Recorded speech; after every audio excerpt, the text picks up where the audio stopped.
Hello दोस्तों, good morning. स्वागत है एक बार फिर से आप सभी का एमजेटी एजुकेशन में। दोस्तों आज है 17 मई। आज की वीडियो में हम लोग बात करेंगे 17 मई 2023 के मोस्ट इंपोर्टेंट करंट अफेयर के क्वेश्चंस के बारे में।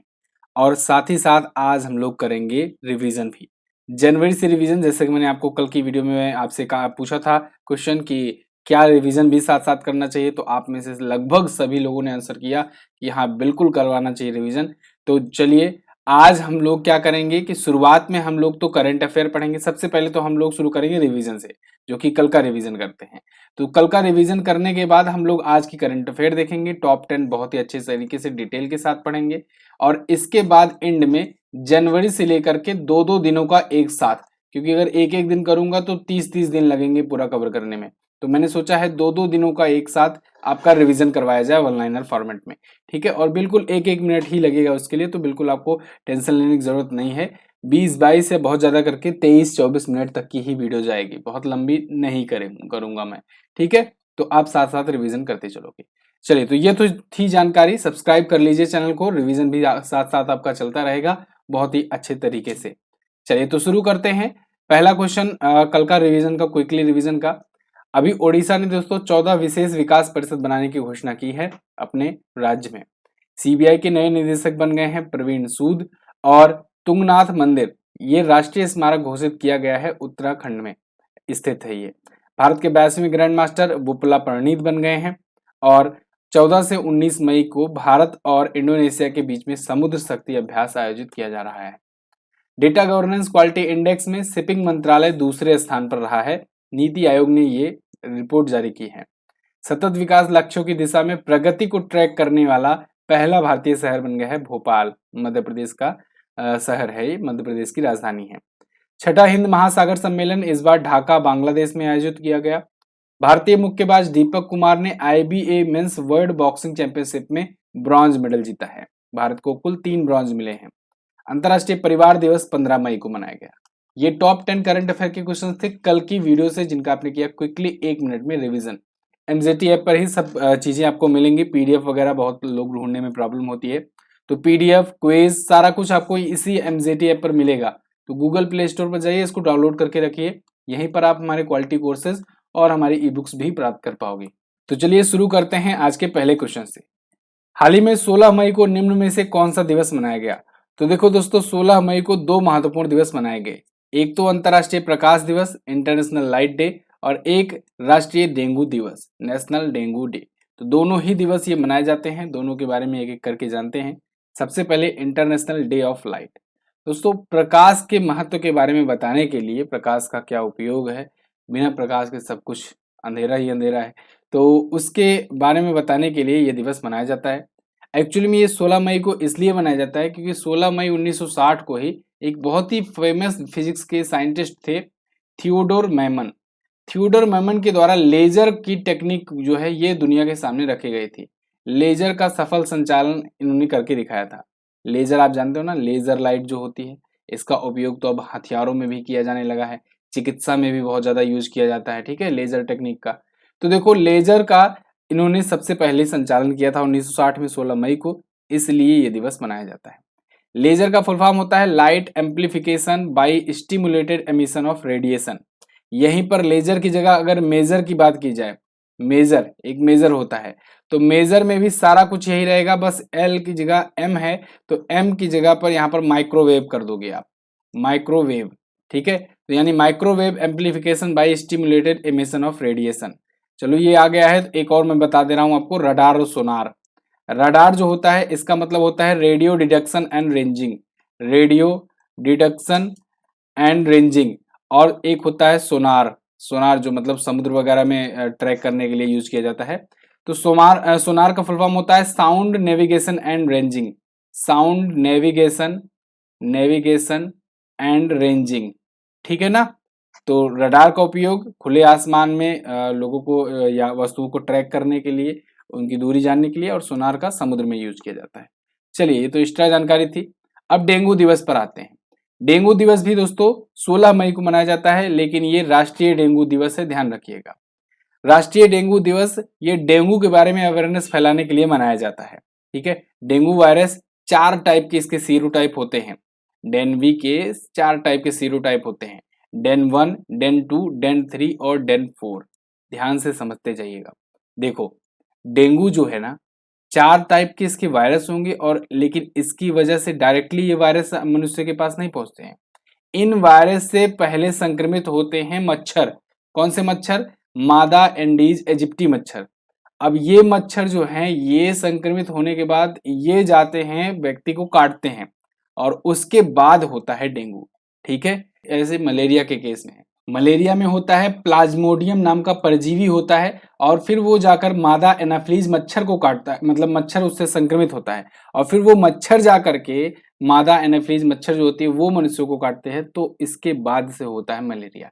ठीक है, तो ठीक ऐसे ही ये भी होता है, यानी कि ये जो मच्छर होते हैं ये इसके वाहक का काम क्या करते हैं? किसका काम करते हैं? वाहक का काम करते हैं। ठीक है ना, तो याद रखना ये, और यही वाहक जो है ये पीत ज्वर, जीका विषाणु और चिकनगुनिया के लिए भी ये रिस्पॉन्सिबल होते हैं। वैसे डेंगू का पहला टीका विकसित किया गया था डेंग वैक्सिया सोनाफी पास्चर के द्वारा, इसीलिए इसको नाम डेंगू दिया गया। क्लियर? अब आगे, वायुसेना के डिप्टी चीफ ऑफ स्टाफ कौन नियुक्त किए गए? तो दोस्तों अभी हाल ही में एयर मार्शल आशुतोष दीक्षित जी को वायुसेना का, इंडियन एयरफोर्स का डिप्टी चीफ ऑफ स्टाफ नियुक्त किया गया है। उप चीफ ऑफ स्टाफ नियुक्त किया गया है। यहाँ पर देखिए एनडीटीवी का आर्टिकल है आपके सामने। Air marshal Ashutosh Dikshit takes over as a deputy chief of air staff. एक चीज आपको ध्यान रखनी है, देखो इसको अगर हिंदी में आप ट्रांसलेट करोगे ना, तो फिर मिलेगा भारतीय वायुसेना का उप प्रमुख। क्या मिलेगा? उप प्रमुख। लेकिन उप प्रमुख अभी कुछ दिन पहले दूसरे नियुक्त किए गए थे, तो ये कैसे फिर से नियुक्त कर दिए गए? तो ध्यान रखिएगा, बहुत सारी वेबसाइट, बहुत सारे न्यूज आर्टिकल्स में उप प्रमुख दिखा मिलेगा, तो आपको कंफ्यूज नहीं होना है। ठीक है, ये डिप्टी चीफ ऑफ स्टाफ बनाए गए हैं इंडियन एयरफोर्स के। उप प्रमुख कहा जाएगा vice chief of air staff को, या vice chief of Indian air force को। अब देखो, vice chief of Indian air force पूछा जाए तो अभी 1 फरवरी को नियुक्त किए गए थे। 1 फरवरी को नियुक्त किए गए थे air marshal Amarpreet Singh, AP Singh. AP Singh यहाँ पर मैं ऑप्शन में लिखा भी हुआ हूँ, यहाँ पर कर देते हैं। ये देखो, ये हैं वायुसेना के उप प्रमुख, वायुसेना के उप प्रमुख, या कहें वाइस चीफ हैं ये। ठीक है, और ये आशुतोष दीक्षित जो हैं, ये नियुक्त किए गए हैं deputy chief of staff, deputy chief of staff. दोनों ही वायुसेना के अध्यक्ष के नीचे काम करते हैं। बस उप प्रमुख का काम ये होता है कि वायुसेना का अध्यक्ष की अनुपस्थिति में पूरा का पूरा दारोमदार इन्हीं के ऊपर आता है, जबकि डिप्टी चीफ ऑफ स्टाफ जो होता है, एयर स्टाफ जो होता है, वो ये करता है, वो हेडक्वार्टर वगैरह का काम पूरा देखता है अच्छे तरीके से। जैसे दिल्ली का हेडक्वार्टर हो गया, तो उसमें ये चीफ ऑफ स्टाफ का काम करेंगे, सबको ऑपरेट करने का, रेगुलेट करने का काम इनका रहता है। क्लियर? और वायुसेना के अध्यक्ष कौन है? वायुसेना के अध्यक्ष हैं एयर चीफ मार्शल विवेक राम चौधरी। भारतीय वायुसेना दोस्तों 8 अक्टूबर को 1932 को फॉर्म की गई थी रॉयल इंडियन एयरफोर्स के नाम से। हालांकि जाकर के बाद में 26 जनवरी 1950 को इसका नाम इंडियन एयरफोर्स कर दिया गया, रॉयल शब्द हटा दिया गया। 8 अक्टूबर को वायुसेना दिवस हम लोग मनाते हैं। मुख्यालय नई दिल्ली में है। भारतीय वायुसेना का मोटो है नभा स्पृशम दीप्तम, यानी touch the sky with glory. अगला, आसियान पर्यटन फोरम 2024 की मेजबानी कौन करेगा? तो देखो, इसकी मेजबानी करेगा लाओस। लाओस भी एशियान मेंबर है। आसियान मतलब association of south east Asian nation. ये 10 देशों का एक ग्रुप है, मैंने इसके बारे में कई बार आपको बताया हुआ है। तो इसमें देखो, लाओस इस बार 2024 का जो होने वाला है पर्यटन फोरम, इसकी मेजबानी करेगा, और ये तीसरी बार इसकी मेजबानी करने जा रहा है लाओस। ठीक है, इससे पहले भी 2 बार ये कर चुका है। इसकी थीम इसने डिसाइड किया है quality and responsible tourism sustaining ASEAN future.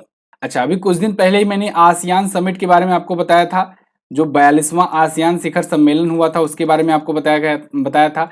ये आयोजन अभी जकार्ता में होने की बात हुई। ठीक है, जकार्ता में हुआ, और इसकी थीम रखी गई है ASEAN affair EP centre of growth. ठीक है, तो जकार्ता इंडोनेशिया में 42वां आसियान शिखर सम्मेलन हुआ। आसियान के बारे में थोड़ा सा जान लो। 10 इसके सदस्य देश हैं। स्थापना इसकी हुई थी 1967 में, और हेडक्वार्टर इसका जकार्ता में ही है। जकार्ता में ही इसका हेडक्वार्टर भी है। 10 सदस्य देश हैं, अगर नोट करना चाहो तो नोट कर लो, मैं बोल दे रहा हूं ऐसे ही। Brunei, Cambodia, Thailand, Myanmar, Indonesia, Malaysia, Laos, Philippines, Vietnam, Singapore. फिर से बोल रहा हूं, Brunei, Cambodia, Thailand, Myanmar, Indonesia, Malaysia, Laos, Philippines, Vietnam और सिंगापुर। ये 10 सदस्य देश हैं, भारत इसका सदस्य नहीं है। अब लाओस आया है, चलिए देखते हैं वर्ल्ड मैप में लाओस है कहां पर। तो वर्ल्ड मैप में देखिएगा, ये रहा सबसे पहले अपना प्यारा भारत। यहां से आप इधर आओगे इस साइड में साउथ एशियन नेशन की तरफ। देखो जो मैंने देश के नाम आपको बताए यही है south east Asian nation.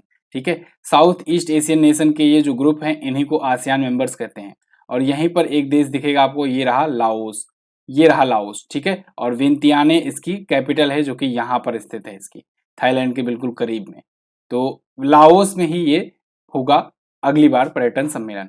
Clear है ना। अगला क्वेश्चन है, मई 2023 में एशिया का पहला सबसी रिसर्च लैब कहां पर बनाया गया? तो देखो दोस्तों, ये बनाया गया है पुणे में। पुणे महाराष्ट्र में पड़ता है। एशिया का पहला सबसी रिसर्च लैब है ये, सबसी है, ध्यान रखिएगा, SUBSEA, समुद्र वाला सी और सब उप वाला सब।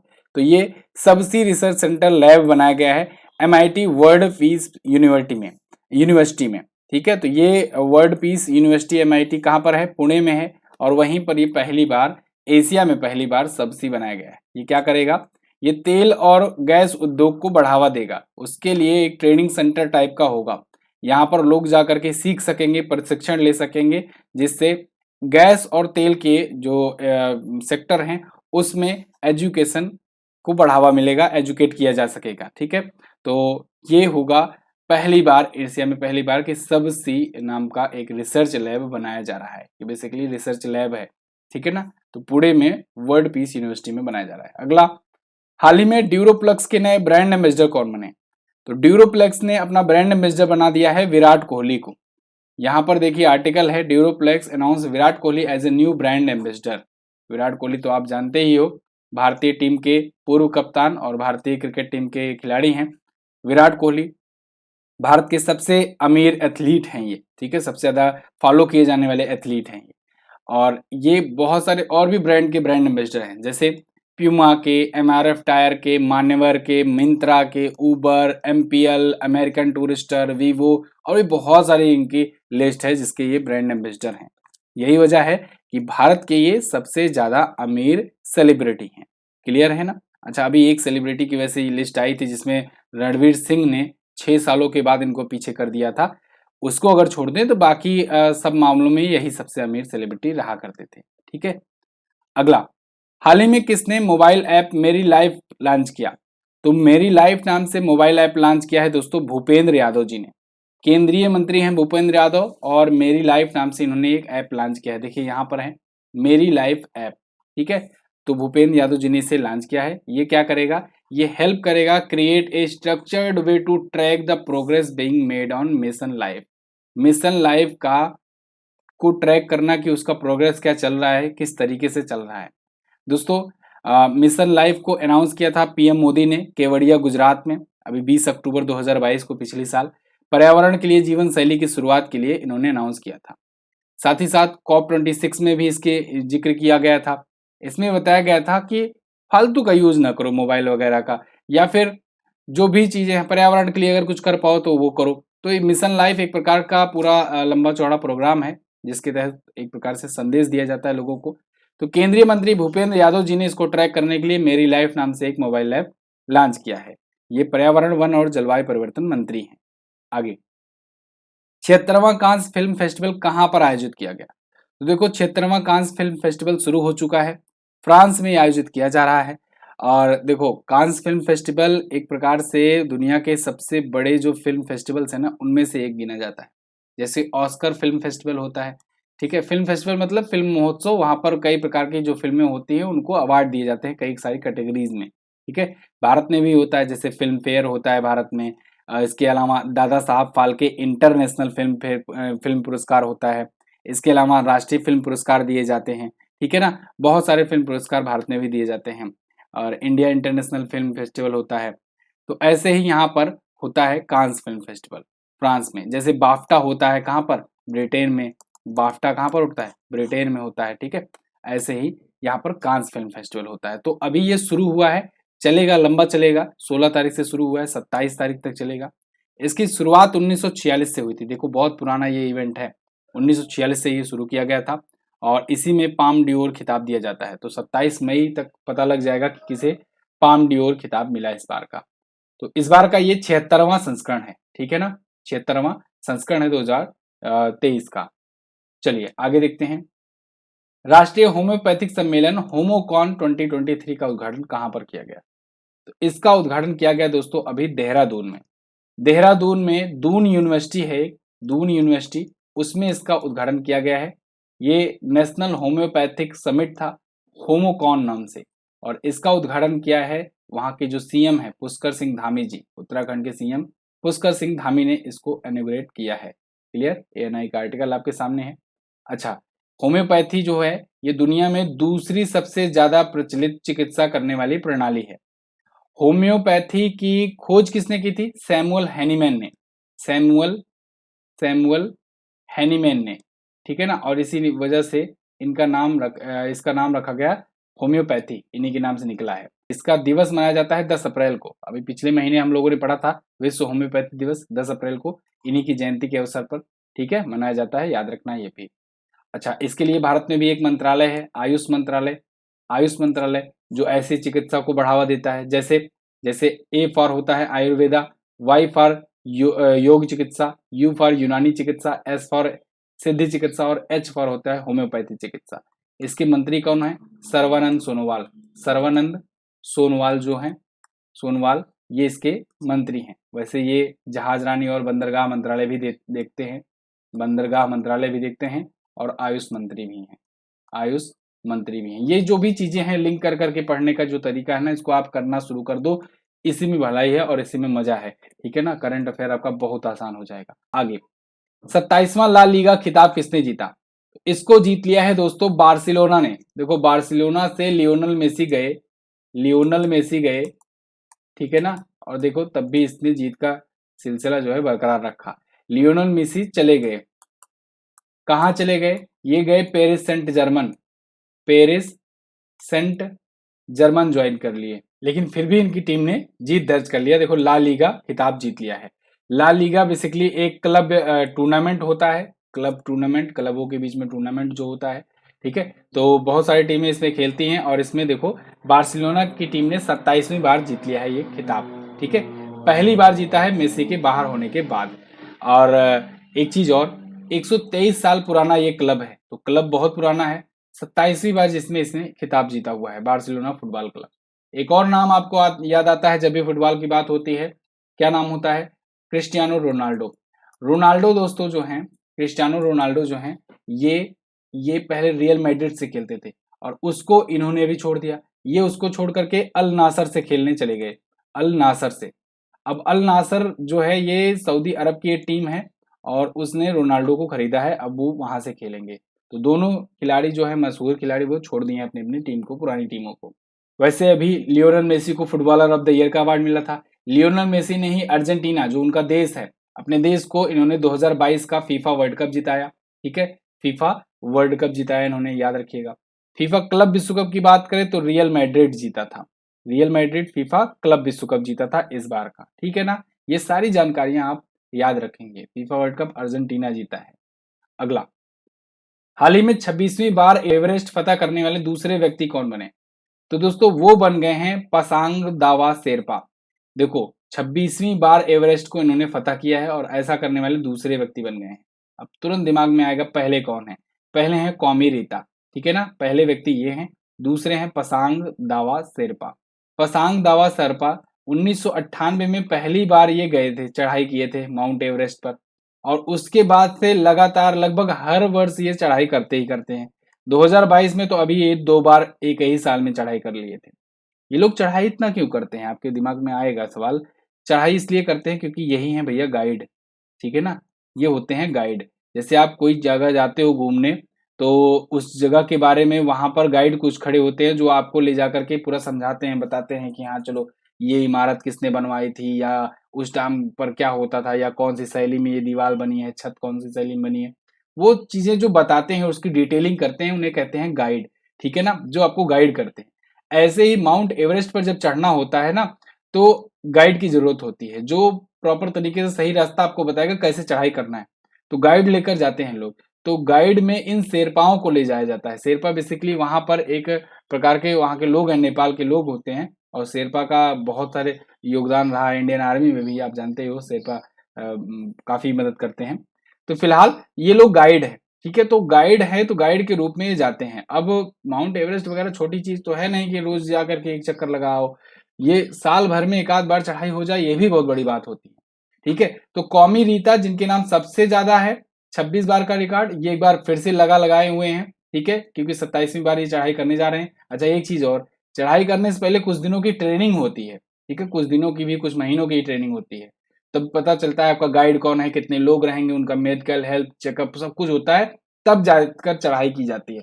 तो देखो 27वीं चढ़ाई करने के लिए कौमी रीता फिर से तैयार है, और ये अगेन सबसे ज्यादा बार चढ़ाई करने वाले ये बने रहेंगे। लेकिन पसांग दावा जो है इनके करीब में तो पहुंच ही गए हैं। क्लियर है ना। अब ये टॉप 10 क्वेश्चन थे आज की वीडियो से। अब हम लोग करेंगे फटाफट से रिवीजन, ठीक है, जनवरी महीने का। चलिए तो जनवरी का 2023 का रिवीजन करते हैं। लक्ष्मी सिंह उत्तर प्रदेश की पहली महिला पुलिस कमिश्नर बनाई गई हैं, ये नोएडा में बनाई गई हैं। और अभी हाल ही में दुनिया का सबसे बड़ा ओपन एयर थिएटर माना जाने वाला धानु यात्रा उत्सव ओडिशा में आयोजित हुआ है। भारत की पहली अंडर वाटर मेट्रो सेवा दिसंबर 2023 तक कोलकाता में शुरू हो जाएगी, हुगली नदी में चलेगी ये। आरटीआई जवाबदेही के सबसे खराब प्रदर्शन करने वाला राज्य तमिलनाडु है। और भारतीय कंपनी फोर्ड इंडिया के विनिर्माण संयंत्र का अधिग्रहण टाटा मोटर्स करने की घोषणा की, ठीक है। और इसके अलावा छत्तीसगढ़ जो है, इसने निजात अभियान को आईसीएपी पुरस्कार मिला है। छत्तीसगढ़ का जो निजात अभियान है उसको अवार्ड मिला है ये। नीलगिरी तहर के लिए भारत की पहली संरक्षण परियोजना तमिलनाडु ने शुरू की है, इसी ने डुगोंग पार्क भी शुरू किया था। और अभी हाल ही में सीआरपीएफ श्रीनगर में छात्रों के लिए जश्न चिल्लई कला उत्सव मनाया गया सीआरपीएफ के द्वारा। आंध्र प्रदेश ने पाठ्य पुस्तकों में फातिमा शेख के नाम से एक चैप्टर ऐड किया है। फातिमा शेख ये भारत की पहली मुस्लिम शिक्षिका थी, महिला मुस्लिम शिक्षिका थी। सावित्रीबाई फुले वगैरह के साथ में ये पढ़ाया करती थी। भारत का दूसरा सबसे लंबा केबल ब्रिज ये गोवा में खोला गया है। डीआरडीओ स्थापना दिवस 1 जनवरी को मनाया गया। राष्ट्रपति द्रौपदी मुर्मू जी ने अभी हाल ही में प्रसाद परियोजना की आधारशिला रखी है तेलंगाना में। क्रिस्टियानो रोनाल्डो अब अल नासर टीम से खेलेंगे, ये सऊदी अरब की टीम होगी, देखिए जैसा कि मैंने अभी आपको कुछ देर पहले बताया। विश्व ब्लेड चैंपियनशिप में भारत के लिए पहला रजत पदक कोनोरू हम्पी ने जीता है। और ब्लूमबर्ग के अनुसार Asia's busiest dream maker Gautam Adani बने। हालांकि इसके बाद ताश के पत्तों की तरह इनका पूरा एम्पायर ढहता चला गया था हिंडनबर्ग की रिपोर्ट के बाद। आगे देखते हैं, हाल ही में भारत ने अपने क्रिकेटरों के लिए डेक्सा टेस्ट अनिवार्य कर दिया है। जैसे आप योयो टेस्ट सुनते थे, अब डेक्सा टेस्ट भी अनिवार्य हो गया, जिसमें हड्डियों की चेकअप की जाएगी, हड्डी कितनी मजबूत है किसकी, ठीक है। इसके अलावा उज्बेकिस्तान जो है, इसने अभी डॉक 1 मैक्स की अत्यधिक खुराक लेने की वजह से यहाँ पर 18 बच्चों की मृत्यु हो गई है। कफ सिर्फ है डॉक 1 मैक्स, बहुत ज्यादा चर्चे में रहा था क्योंकि इंडिया पर आरोप लगे थे। भारतीय सेना का नया engineer in chief Arvind Walia को नियुक्त किया गया। वार्षिक रिपोर्ट अभी एक जारी हुई है, जिसमें 2019 की तुलना में 2021 में सड़क दुर्घटनाओं के मामले में 8.1% की कमी देखने को मिली है। मांगदेछु जल विद्युत परियोजना बहुत इंपॉर्टेंट जल विद्युत परियोजना है। भूटान में ये बनाई गई है, भारत के द्वारा बनाई गई है। भारत ने भूटान को अब ये सौंप भी दिया है, ठीक है। और इसी ने ही सिविल इंजीनियर्स अवार्ड जीते थे, याद रखना, बताया भी हुआ हूं मैं कई बार आपको। क्लियर है ना। तो 20 क्वेश्चन का आपने रिवीजन किया। ऐसे ही हम लोग धीरे धीरे करके रिवीजन करते रहेंगे। चलिए कल का मैं क्वेश्चन जो पूछा था आपसे वो बता दे रहा हूँ। आरोग्य एक्सपो और आयुर्वेद कांग्रेस गोवा में हुआ था। टाइम मैगजीन का पर्सन ऑफ द ईयर 2022 के लिए व्लादिमीर जेलेंस्की को चुना गया। आज आपको क्या बताना है, आज आपको बताना है मित्र शक्ति अभ्यास किन दो देशों के बीच में आयोजित किया जाता है। इसके अलावा जिम कॉर्बेट नेशनल पार्क किस वर्ष भारत का पहला नेशनल पार्क बना था। बहुत बहुत धन्यवाद यहाँ तक वीडियो देखने के लिए। एक बात और, जीएस सफलता बैच 2.0 अपने पूरे रफ्तार में चल रहा है।